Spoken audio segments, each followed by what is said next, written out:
আসসালামু আলাইকুম শিক্ষার্থী বন্ধুরা, আজকে আমরা electrical installation planning and estimating চতুর্থ সেমিস্টার উদ্ভাসনের অঙ্কগুলোর মধ্যে একটি অঙ্ক করব।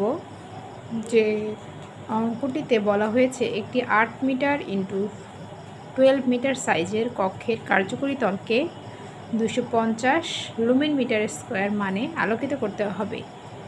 প্রতিবাদের output lumen 40, utilisation factor 75, maintenance factor 80। কক্ষটি আলোকিত করতে কী পরিমাণ বৈদ্যুতিক পাওয়ার প্রয়োজন হবে? তো এক্ষেত্রে আমাদের একটা রুমের দৈর্ঘ্যপ্রস্থ দেয়া আছে, তাহলে আমরা এখানে কি নির্ণয় করব? ক্ষেত্রফল নির্ণয় করব। ক্ষেত্রফল নির্ণয় করতে আমরা জানি দৈর্ঘ্য আর প্রস্থকে গুণ করে দিলে আমরা ক্ষেত্রফল পেয়ে যাব। তাহলে আমরা এখানে দৈর্ঘ্য ও প্রস্থকে গুণ করে দিয়ে ক্ষেত্রফলটা পেয়ে গেছি। এখানে ইলিমিনেশনও দেওয়া আছে কত? 250 লুমেন মিটার স্কোয়ার। এখানে দক্ষতাও দেওয়া আছে, প্রতিবাদের দক্ষতা দেওয়া আছে হচ্ছে 40, আর ইউটিলাইজেশন ফ্যাক্টর আর এখানে মেইনটেনেন্স ফ্যাক্টর এগুলোকে আমার পার্সেন্টেজ করা আছে। আমরা কত পেলাম? 0.75, আর এটাকে পার্সেন্টেজ করে নিলে 0.8। এই আমার জিনিস দেয়া আছে। এখন আমরা বৈদ্যুতিক পাওয়ারের সূত্রে ফেলব।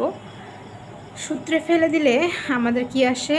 দক্ষতা এ ইন্টু ইলিমিনেশন ডিভাইডেড দক্ষতা, ইউটিলাইজেশন ফ্যাক্টর আর মেইনটেনেন্স ফ্যাক্টর। এগুলোর মানগুলো আমরা জাস্ট বসিয়ে দিলাম, আমার অঙ্ক হয়ে গেল। আমরা আরও একভাবে করতে পারি, সেটা হচ্ছে আমরা কক্ষের জন্য যে প্রয়োজনীয় লুমেন সেটাতে আমরা কি করে দিব? কক্ষের ক্ষেত্রফল সাথে লুমেন যেটা আছে সেটা গুণ করে দিব, ইউটিলাইজেশন ফ্যাক্টর দিয়ে দেব। ওখান থেকে আমার যে লুমেনটা বের হবে, আর তারপরে আমার পাওয়ার বের করার জন্য আমার দক্ষতা লুমেনটাকে যে আমার বাতির দক্ষতা আছে সেই দক্ষতাটা দিয়ে ভাগ করে দিতে হবে। ওই একই উত্তর আসবে 1000 ওয়াট। আমাদের যেটা সুবিধা হবে সেটাই আমরা করব। ধন্যবাদ।